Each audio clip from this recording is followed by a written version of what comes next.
Kwa kifupi nazungumza, ili eneo ni eneo la mamangu. Shahidi aliyonunua ili eneo yupo.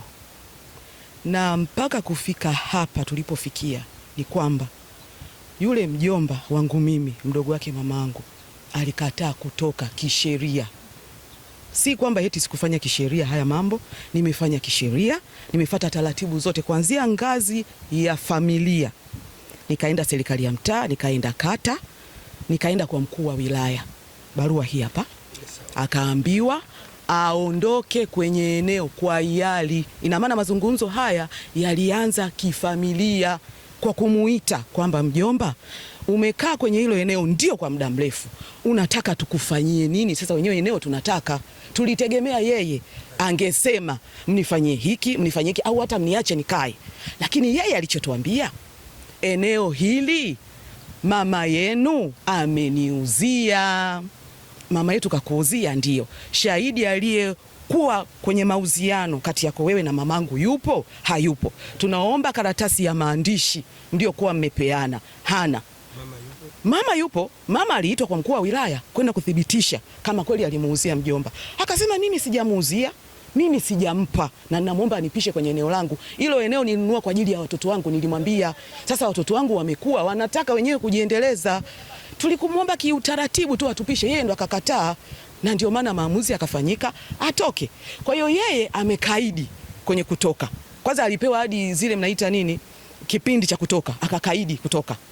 Akasema anaomba tena ongezewe siku 2. Watu wakasema haiwezekani, utaratibu ufuatwe atoke. Utaratibu ulifuatwa kwa utaratibu mzuri, akatolewa vyombo vyake vizuri, akasaini vyombo vyake viko salama, havijaharibika. Akilivyotoka akaja kuweka genge hapo, ndo akawa sasa anaongea namna ya kunidhuru mimi, ndo matokeo yake kaja kanidhuru kwa staili hii ya kuniumiza. Lakini pia ili jambo naomba niliweke wazi, serikali ya mtaa ya Kilimahewa Juu haijanipa ushirikiano hata. Mwenyekiti hakuwahi kunipa ushirikiano kabisa. Mwenyekiti alikuwa wa kwanza kukataa, ili eneo sio la mama yangu, mpaka tukaenda tukamchukua shahidi aliyemleta mama kununua ili eneo hapa, mzee Mafita. Akamthibitishia mwenyekiti, huyu mama nimemshika mimi mkono, nimemleta amekuja kununua ili eneo. Unasemaje leo ili eneo sio la mama, la huyu mama?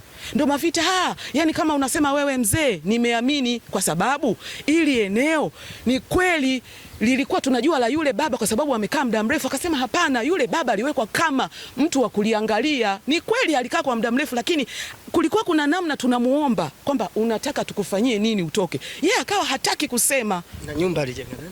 Nyumba hii kajenga mama yangu. Yeye mjomba kipindi hicho. Nyumba imejengwa siku nyingi sana hii. Miaka ya 99. Mjomba alikuwa hana kazi. Mama yangu alikuwa anafanya kazi TANESCO, na mama yangu kipindi hicho kashajenga nyumba hizi. Kajenga nyumba Makongo, ndo akaja kajenga na hii. Akamwambia mjomba, nenda kajistiri pale. Kwa sababu ili eneo ni ukweli ilikuwa poli na ilikuwa inatisha. Watu wangeweza kuvamia.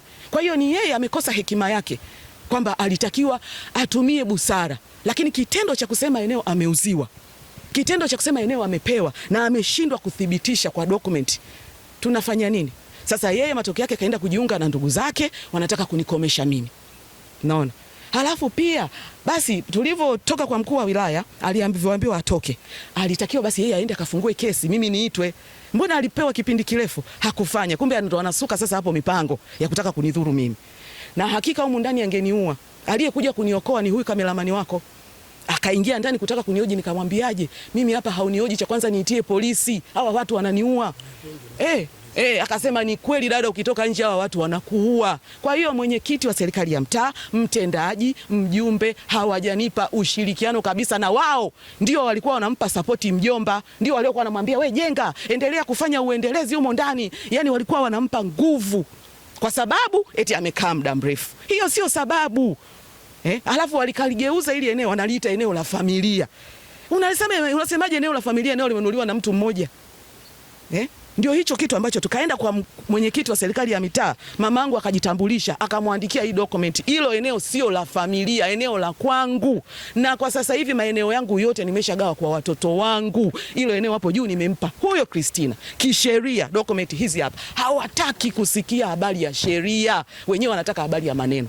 Yeye anasema eti eneo tumepeana kindugu kwa maneno. Kuna habari ya maneno na kindugu duniani? Kwa hiyo habari ndio hizo kwa kifupi. Na dokumenti zote kisheria ninazo. Unaona? Kwa hiyo mtu yoyote asije kusema eti huyu hajavunjiwa kisheria. Yaani awadi huyo bloka amekuwa kisheria. Na bahati nzuri nyumba ni ya kwenu. Kabisa. Amejenga mama yangu. Kajenga mama yangu. Na imagine kakaangu, kwa bahati mbaya tu niseme au nzuri. Hiyo nyumba iko tangu mwaka 96. Haijawahi kupakwa rangi, haijawahi kufanywa chochote. Mwaka 2021 tulivyokuja sasa kuanza mchakato hapa. Eti ndo akaanza sasa anajenga vibanda. Anajenga vibanda, watu wanamshauri, jenga vibanda, endeleza uonekane unafanya jambo. Hakuwahi kufanya chochote humo ndani. Unaona? Kwa hiyo ndio watu wakaona sasa wanampa maneno, jenga vibanda, ionekane umejenga. Na kila alikuwa akijenga, mimi namkataza. Naenda serikali ya mtaa, pale naita serikali ya mtaa. Jamani anajenga, wanajua kuja wanamkataza, mjomba usijenge. Anahamia anaenda kujenga kule. Mjomba usijenge, anaacha. Kwa hiyo ni kiufupi amekuwa akinisumbua, nimeanza tangu 2021.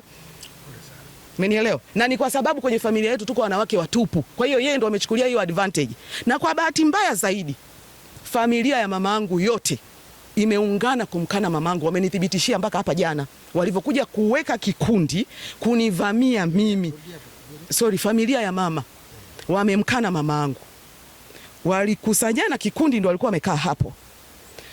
Wakawa sasa wanaleta vita hapa kwangu. Picha zinaonyesha mama zangu wadogo ndio wamekuwa wa kwanza kupiga mawe kwenye hii nyumba. Mama zangu wadogo ndio walikuwa wanasema atoke nje achapwe, atoke nje achapwe. Mama zangu wadogo na mjomba mmoja anaitwa Conrad ndio wameshirikiana vizuri kabisa kufanya hili jambo. Wamekamilisha jambo lao, leo pale wameondoka. Ina maana walikuwa pale tangu wametolewa kwenye nyumba, wamekaa pale, walikuwa wanakamilisha jambo. Sasa wameshakamilisha jambo lao la kubomoa, nasikia walikuwa wanataka kuchoma moto. Si bahati mbaya imeshindikana, sijui imefanyaje, wamebomoa. Sasa ndio pale unaona wameondoka sasa na vyombo.